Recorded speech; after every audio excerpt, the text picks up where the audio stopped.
Welcome back, fellow mitochondriacs, for another episode of Cancer is a Mitochondrial Metabolic Disease.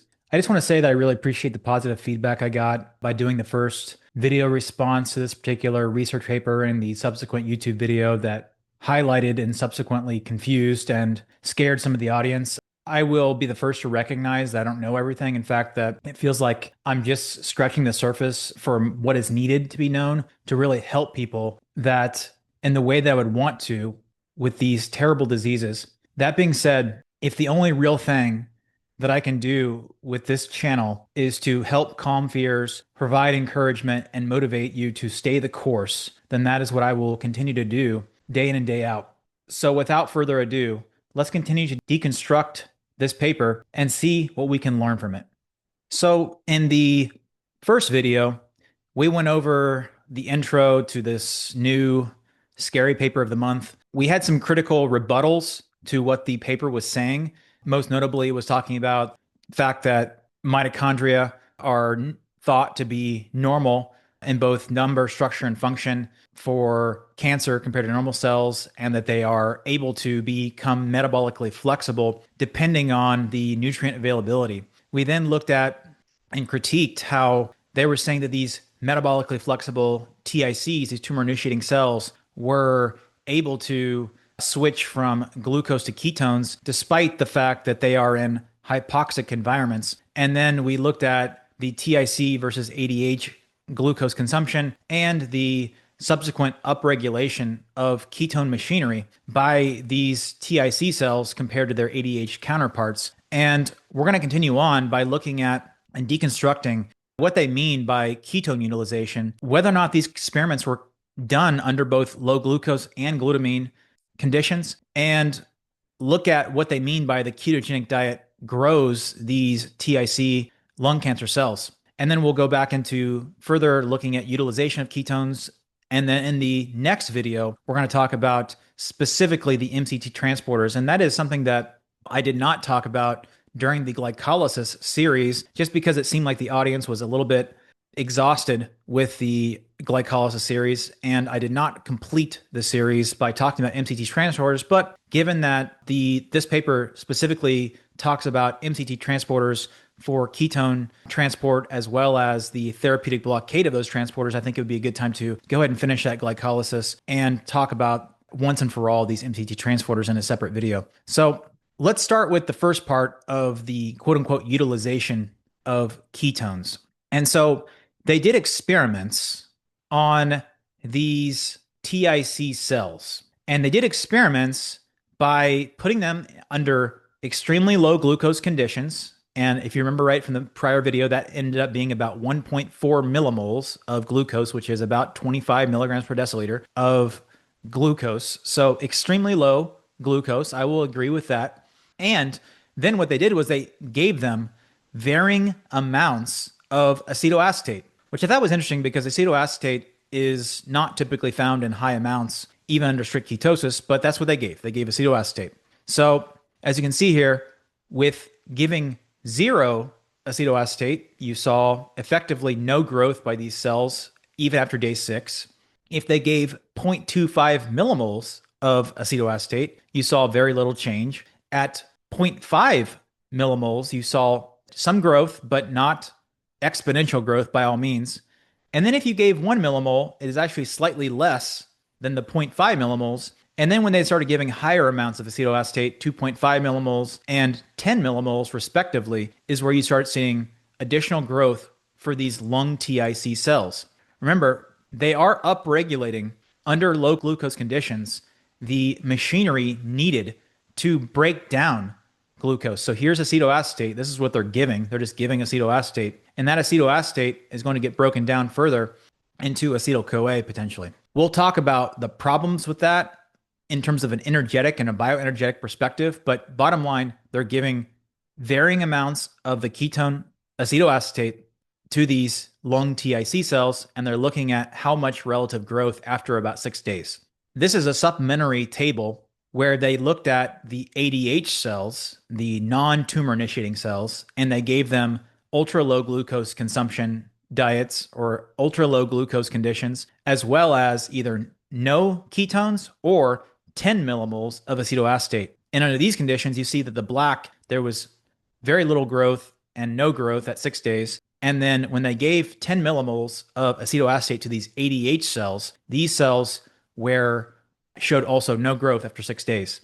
And basically what they're showing in these ADH cells, these non-tumor initiating cells, there is a lack of ability to upregulate their ketone breaking down metabolisms, and therefore there is no growth that is provided by even 10 millimoles of acetoacetate. And then again, when these TIC cells, the lung TIC cells, were given ultra low glucose, you see whatever growth they got after even 60 or 70 days, long time. And then when they gave this ultra low glucose plus 10 millimoles of acetoacetate, you saw higher growth for these lung TIC cells, and compared to the lung ADH cells, which showed nothing like that. Now, these are different timescales. We're looking at 6 days versus 60 or 70 days, but regardless, and maybe the results would have been different if they used different days, because you saw that after inoculation, even up to 40 days, there was almost no change whatsoever. So the critique that I have for this particular set of experiments is based off what is realistic in terms of ketone production. So I'm going to use this graphic from Dr. Seyfried's paper in December of 2024. And what we see here is that when glucose is high, ketones are low, because our body's main fuel source at that point, in terms of being metabolically flexible, is glucose and carbohydrate. At this point, insulin's going to be higher, and insulin is the switch for ketones to be either on or off. As glucose goes down, ketones will go up. You'll see here that it's possible the ketones into the 5 to 6 millimolar range, although I think that most normal people are going to be somewhere in the 2 to 4 millimolar range of ketones. Now, what is this ketones measuring? It is not measuring total ketones. It's measuring generally beta hydroxybutyrate. If you remember right from these studies, they were using acetoacetate. So let's dissect what that difference could mean. So I pulled this paper, The Chemistry of Ketogenic Diet, Updates and Opportunities for Organic Synthesis. And it says typically ketone body concentrations during dietary ketosis will be 0.5 to 3 millimoles. That would be a very non-strict ketogenic diet. This would be a more strict ketogenic diet. And then as we see here, if we're in really therapeutic ketosis, we're going to be somewhere in the 2 to 4 millimole range. Probably unlikely we'll be in these higher ranges, even under strict ketosis. Although some of you may notice that on your Keto Mojo, that when you're fasting for several days, that your ketones are even that high. I'll digress, because this is like normal ketogenic diet versus what we're talking about as a therapeutic ketogenic diet. And when you're on a normal diet, which maybe none of you are, who are following Dr. Seyfried's recommendations, are on a normal diet, you're going to be in ultra low ketosis because your body's not making ketones because insulin is high enough and it's shutting off ketone production. Then I pulled this paper from the Journal of Lipid Research in 2023 that says the effects of ketone bodies on energy expenditure, substrate utilization, and energy intake in humans. And basically I pulled this because it says circulating plasma ketone levels in healthy conditions are typically 80% beta hydroxybutyrate, 20% acetoacetate, and less than 1% acetone. Well, that adds some interesting context, doesn't it? So if 80% is beta hydroxybutyrate and 20% is acetoacetate, then we can make some calculations. So if your total ketones are 3 millimoles, then that means 2.4 millimoles will be beta hydroxybutyrate and about 0.6 will be acetoacetate. If your ketones are 4 total, then 3.2 will be beta hydroxybutyrate and 0.8 will be acetoacetate. If your ketones are 5, which is very high, and your beta hydroxybutyrate is 4, then your acetoacetate will be as high as 1. Now let's go back to the experiments they were using on these lung TIC cells. So let's say under maximum conditions, the human body can produce 1 millimole at a time of acetoacetate. Then let's look at what realistic conditions would look like for these lung TIC cells. So no ketosis would be 0, right? Then a low level of ketosis would be here at this 0.25.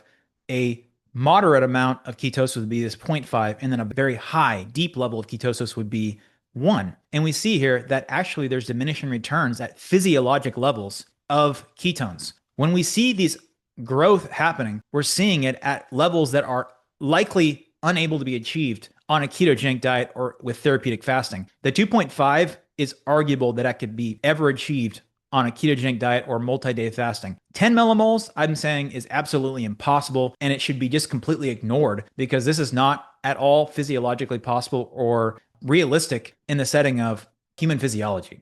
So when we do these experiments under 10 millimoles of acetoacetate, what is that really telling us? Well, it's telling us definitely that these ADH cells, these non-tumor initiating cells, these lung cancer cells, absolutely, no matter probably how much acetoacetate is given, is not going to be able to be utilized. And what we're seeing here is that after 60 days, there is a threefold difference when we're giving supraphysiologic, unachievable amounts of acetoacetate to these lung tumor initiating cells. So what does that really tell us?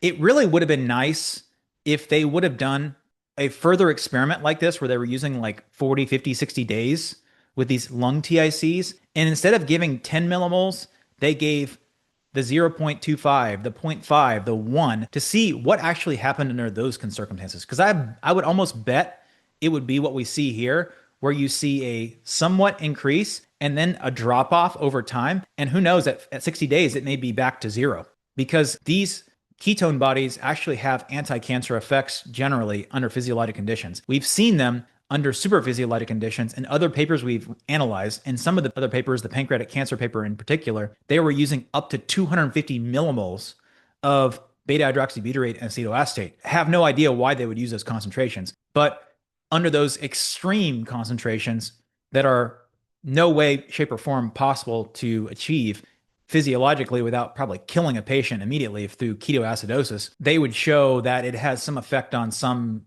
biomarker and say that cancer thrives off of ketones or something like that. So my point is that I do think that if they really wanted to make this point better, in my opinion, they should have done it with physiologic levels of ketones, not these ultra super physiologic levels of ketones that are unachievable, that represents literal ketoacidosis in humans, and showing this effect. That is rebuttal part 1 to these experiments. Now, we've seen in other papers, including Seyfried's papers. Matter of fact, let's just go back to a Seyfried graphic. Beta oxidation is upregulated. Ketosis can be upregulated. But no matter what that happens, it leads to energetic cell death in the absence of the fermentable fuels, glucose and glutamine. Now, I will give this paper credit. It did use ultra low glucose and then fed it ketones. But did it use ultra low glutamine as well? We will find out in the subsequent slides. But before we go there, let's talk quickly again about the use of fermentable fuels within cancer. And I've highlighted from this paper from 2018, it's a Seyfried paper, some important information. There are a number of metabolites that catabolize or break down towards the citric acid cycle through succinyl-CoA, thus leading to ATP and or GTP formation through succinyl-CoA lyase. Our review of the relevant biochemistry, however, shows that only glutamine breakdown or catabolism can yield a net ATP gain through production through mitochondrial substrate level phosphorylation.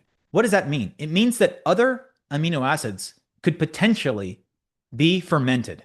It's just that when you take into account the amount of energy it takes to break down those amino acids to get another net ATP at the back end under fermentation conditions, there is only one amino acid that has a net positive and is not going to lead to a bioenergetic failure and cell death. And that is the amino acid glutamine. And it says later, except for glutamate and glutamine, however, the catabolism of all other metabolites expends one or more high-energy phosphates during metabolic interconversions before becoming succinyl-CoA. Support for mitochondrial substrate level phosphorylation, SLP, can also come from the conversion of glutamate, such as proline and arginine, or from other metabolites that catabolize towards alpha-ketoglutarate, such as glycine, serine, sarcosine, dimethylglycine through pyruvate, the fatty acids and or leucine through acetyl-CoA. However, the concentration of these metabolites in the plasma or in the microenvironment are far lower than that of glutamine, therefore are unlikely to make major contributions to mitochondrial substrate level phosphorylation. So what they're saying is other metabolites can break down to either acetyl-CoA or alpha-ketoglutarate and enter into this process of mitochondrial substrate level phosphorylation. Now, what they found was only glutamine yields net ATP gains. So therefore, that's going to be a diminishing process by itself. It will ultimately burn itself out. But even if they were able to be burned as a substrate level phosphorylation, not only does it yield a net ATP loss, but because the amounts in the tumor microenvironment or in the plasma, in the bloodstream, is so low, it's unlikely to be any kind of a major contribution to substrate level phosphorylation to begin with. And it says here later that from a biochemical point of view, catabolism or breakdown of ketone bodies obligatorily bypasses mitochondrial substrate level phosphorylation, as shown in figure 5. And we'll go over figure 5, which is next door here. The ketone bodies acetoacetate, remember that's what they were giving in super physiologic amounts to these cancer cells, and beta hydroxybutyrate enter mitochondria and eventually the citric acid cycle as succinate, bypassing mitochondrial substrate level phosphorylation. In other words, they're not able to be fermented through mitochondrial substrate level phosphorylation. This is because the formation of succinate is not through succinyl-CoA lyase, but through succinyl-CoA 3 keto acid enzyme A transferase 1. By doing this, catabolism of both acetoacetate and beta hydroxybutyrate does not lead to the formation of high energy phosphates through mitochondrial substrate level phosphorylation. Furthermore, beta hydroxybutyrate is expected to decrease mitochondrial substrate level phosphorylation through glutamine, glutamate, even further because it increases NADH to NAD ratios, thus hindering KG-DHC operations. So what are they effectively saying? They're saying that the reaction that yields ATP is this SUCL, succinyl-CoA lyase enzyme. Succinyl-CoA to succinate. You get ATP right here, or GTP. This is where you get it. When beta hydroxybutyrate, here's the enzymes that are upregulated in these cancer cells, which we know from multiple papers, which I don't think hinders us at all. It's a normal response to a low glucose conditions. But anyway, when you have beta hydroxybutyrate or acetoacetate given to the cell, it bypasses this step where you gain ATP, mitochondrial substrate level phosphorylation. It actually uses succinyl-CoA as a cofactor in order to make acetyl-CoA right here. And because it bypasses this step, it's not making energy, and it's actually stealing away the precursor to make energy through mitochondrial substrate level phosphorylation. So therefore, they believe that adding ketones actually takes away from the actual process of mitochondrial substrate level phosphorylation, not glucose, the Warburg effect, the substrate level phosphorylation from the cytosol. It takes away from the ability for glutamine to be converted into energy or ATP here because it's stealing away succinyl-CoA to make acetoacetyl-CoA here. You see it's being robbed here for this reaction. This is the breakdown of ketones. It's not making energy. It's actually stealing the precursor to make energy, mitochondrial substrate level phosphorylation, away from it, shunts it away. And this is what it's saying here. The diversion of CoA from succinate to acetoacetate under the metabolism of ketone bodies, beta hydroxybutyrate and acetoacetate, could indirectly reduce ATP synthesis through that succinyl-CoA lyase reaction. The simultaneous restriction of glucose and glutamine while elevating circulating ketones will stress the majority of signaling pathways necessary for the maintaining of tumor viability. Basically, in words, that's what it's showing in this picture. And this is just another graphic associated with this paper, which is slightly newer, that shows the same thing. Same graphic, it's just got some colors in it, which maybe makes it a little bit easier to see. We see glutamine being converted to glutamate through glutaminase, then glutamate being converted to alpha-ketoglutarate through glutamine dehydrogenase. This is where EGCG blocks, this is where DON blocks. Alpha-ketoglutarate is converted to succinyl-CoA.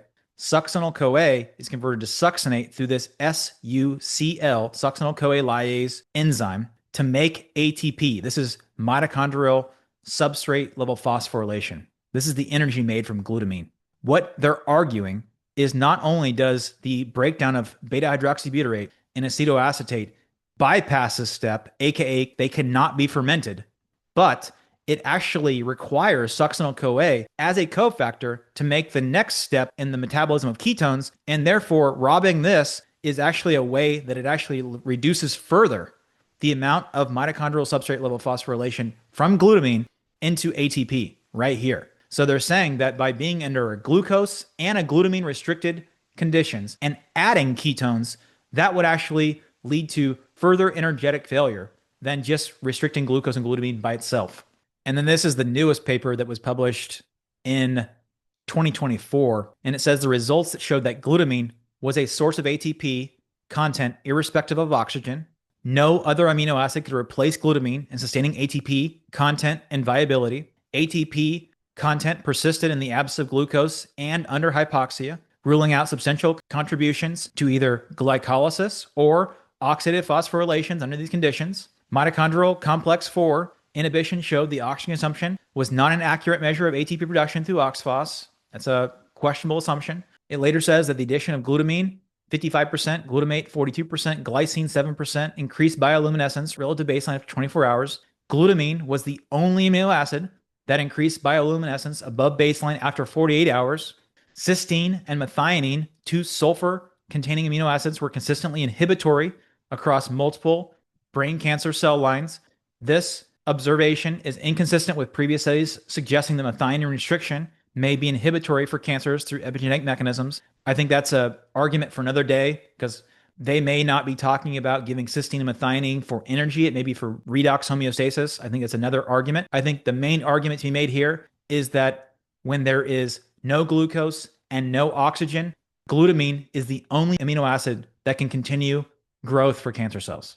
So it begs the question, were these experiments conducted under both low glucose and low glutamine conditions? So I had to dig pretty deep into the methods here, and I found some very interesting things when I was looking through this. So when they were culturing these non-small cell lung cancer TICs, they were putting them in these Eagles medium, which is basically a serum that contains things that would normally be present in the human serum. And then they added things that I thought were very interesting. They added a bunch of growth factors, epidermal growth factor, basic fibroblast growth factor, and insulin. Now that's interesting that they would add insulin to an ultra low glucose situation. That really makes me wonder why insulin was added there as a growth medium. Then when you looked at the ADH cell line, they were also given this Eagles medium, which is a serum, and supplemented with 10% additional fetal bovine serum. And then it says later that they were supplemented with L-glutamine and other non-essential amino acids as necessary. So basically, from what I understand, if the cells needed a boost to grow under these conditions that they put them in, then they would add things like L-glutamine or non-essential amino acids as a way to allow the experiments to go forward. So is that even a fair look at what these cells are capable of under these quote unquote ultra low glucose conditions? Why would I add insulin to an ultra low glucose condition? Why would I add glutamine and other non-essential amino acids to these conditions? Wouldn't we just want to see what happens if these are under ultra low glucose conditions and acetoacetate by themselves? That would seem like it would give me better data than just adding whatever these cells need in addition to make sure that they grow. I find those could be very confounding variables, to say the least. Let's talk about now how this ketogenic diet grows these TIC cells. As ketones are produced primarily in the liver and their levels are influenced by diet, we investigated whether or not a systemic increase in circulating ketones would affect the growth of these lung TIC cells in vivo. Prior to the transplantation of these TIC cells, the mice had been fed a ketogenic diet composed of 57% fats, 24% proteins, 9% fiber, and 3% carbohydrates for 7 days, and subsequently maintained on this diet. Measurements of beta-hydroxybutyrate concentrations in circulation after 3 days confirmed that these mice did experience ketosis. Surprisingly, mice on a ketogenic diet exhibited a slight but non-significant tumor increase in tumor growth compared to those on a controlled diet after subcutaneous inoculation with these TIC cells.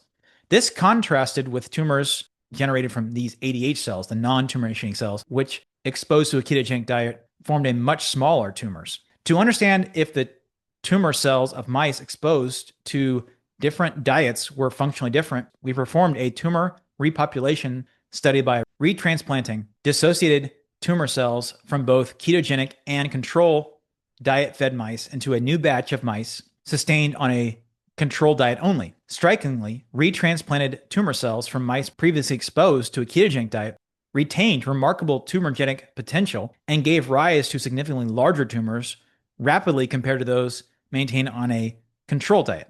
To recapitulate TIC's frequency within tumor cells under pathologic conditions, we subsequently tested the effects of tumor growth using TICs or ADH cells. At this lower number, lung TICs exhibited significantly accelerated tumor growth in mice fed a ketogenic diet compared to those on a standard chow. These findings indicated that a ketogenic diet enhanced the tumorigenic potential of these non-small cell lung cancer TIC cells while exerting opposite effects on ADH cells, which lack the capacity to utilize ketones. The ketogenic diet sustained the pool of TICs within primary tumors and accounted for the marked differences in tumor size following secondary cancer cell transplantation. Interestingly, tumors from ketogenic diet-fed mice also exhibited more aggressive phenotype characterized by increased invasion into nearby stromal tissues, but this was not seen in tumors formed from ADH cells. So I caught something that I just found. It says here that surprisingly, mice on a ketogenic diet exhibited a slight increase in tumor cells compared to those on a controlled diet, but it said it was non-significant. So I'm not really sure why it would even be mentioned in that case if it was non-significant, but it's okay. We're going to move on. So let's look at some of these graphics. So basically, figure M is showing that if they gave these rats or these mice a ketogenic diet as outlined, that they were truly in ketosis by having slightly elevated beta hydroxybutyrate. Remember, that's 80% of the ketones made. And, one would argue that, first of all, I don't exactly know personally what a therapeutic ketogenic diet would be in terms of concentrations of millimoles of ketones for mice, but I can tell you that a person who's got a beta hydroxybutyrate of, 1.25 would not be considered to be in deep ketosis. But I'll digress. So looking at tumor volume. So here is ADH cells, which is the arrows. And you see here that when they're given a control diet after 45 days, let's say you have a slight increase in growth. And if you gave that same ADH cell a diet that is a quote unquote ketogenic diet at 45 days, you would see very little growth.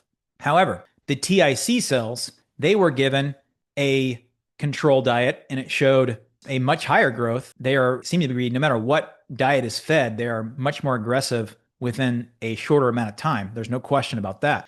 But they were saying that if they gave a ketogenic diet to these cells only, then you saw a difference. And you'd see a difference from about, let's say, 13 to 1400 all the way to about 1800. Difference it started to break away at the 25-day mark, it looked like. There's really not a whole lot of difference until then. And at 25 days, you see it slightly break away to this here. They're both, I would consider, exponential growth. And then when they took those cells that were preconditioned to either ketogenic diet and control diet, here's the retransplanted cells from a control diet. And then if they retransplanted cells on a ketogenic diet, they saw higher growth compared to that at about 35, 40 days. So let's see if we can unpack that. So let's first look at the diet they were actually given. It does appear that the diet they were given does provoke some level of ketosis, which, again, I'm not an expert in mice physiology, so I don't know if this would be deep ketosis or barely in ketosis for a mouse. But let's just look at the actual composition. So it's 57% fat, 24% protein, 9% fiber, which I don't know how that would contribute to the calories because fiber doesn't add calories to our diet. So I don't know if mice have the ability to break down fiber unlike us and they can contribute to, energy metabolism. If so, that would be considered a carbohydrate, and that would mean that the carbohydrate amount for these mice would be somewhere in the 12% marker. Or it could just mean that that's how they labeled it and it's a non-issue and it's the calories are being made up from something else because this doesn't equal 100%, right? But I'll digress. So my point by telling you this is that what person who's on a ketogenic diet is going to be eating 57% of their diet in terms of fat?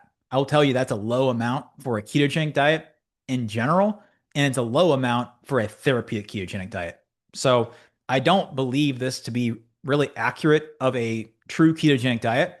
And if you were to look at the actual food that they're given, it is a lot of processed foods and trans fats and seed oils, etc. So it's not exactly a healthy ketogenic diet either. But I don't think that is the argument for today. I think the argument is this is probably not representative of a true ketogenic diet or a therapeutic ketogenic diet.